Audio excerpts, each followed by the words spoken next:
নমস্কাৰ, আপুনি সংযুক্ত হৈছে প্ৰাইম নাওৰ সৈতে।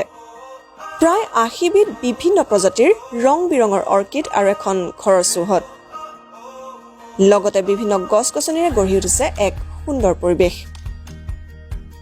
ব্যক্তিগত প্ৰচেষ্টাৰে থলুৱা প্ৰজাতিৰ উদ্ভিদ আৰু অৰ্কিডৰ সংৰক্ষণেৰে চৰ্চালৈ আহিছে এই ঘৰৰ চৌহদখন।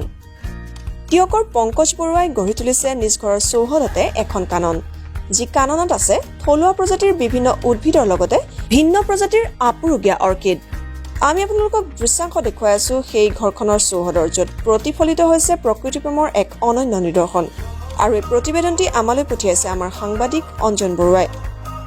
ব্যস্ত যান্ত্ৰিকতাময় জীৱনৰ পৰা ফালৰি কাটি প্ৰকৃতিৰ মাজত নিজকে বিলাই দি পংকজে সৃষ্টি কৰিছে এখন নন্দন কানন, যি কাননত কিছু সময় কটাবলৈ ভিৰ কৰিছেহি বিভিন্নজনে।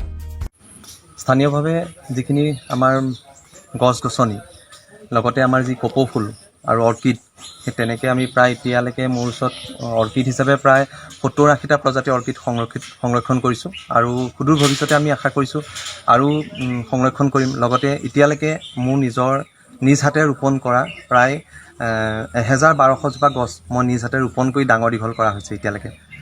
আৰু এইখিনি কৰি ভাল পাওঁ, ফুল ভাল পাওঁ, গছ-গছনি ভাল পাওঁ, সেইকাৰণে মনৰ এটা হেঁপাহ, প্ৰকৃতিক যথেষ্ট ভাল পাওঁ আৰু সেইকাৰণে গছ-গছনি ৰুই ভাল পাওঁ।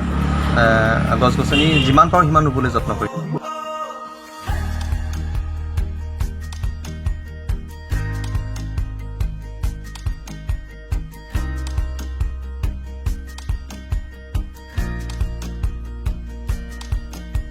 এতিয়া ইয়াত এনেকৈ আমি দিয়া হৈছে, আৰু যেতিয়া নাৰিকলটোত ফুল ফুলিব তেতিয়া আমি ইচ্ছা কৰিলে আমাৰ ড্ৰয়িং ৰুমত ৰাখিব পাৰোঁ বা অন্য জেগাত নিলে ইয়াৰ আকৰ্ষণটো বাঢ়ে, মানে বেলেগ ধৰণৰ এটা আকৰ্ষণ আহে। সেইকাৰণে এইটো নিজা পৰিকল্পনাই কৰা হৈছে। নাৰিকলৰ টুকুৰাত যিটো খুতুৰা বুলি কয়, খুতুৰাটো আঁতৰাই মাজৰ বাকলি অংশবোৰ আকৌ মানে তাঁৰেৰে গাঁঠি দি পেলাই এইটো এনেকৈ বনোৱা হৈছে।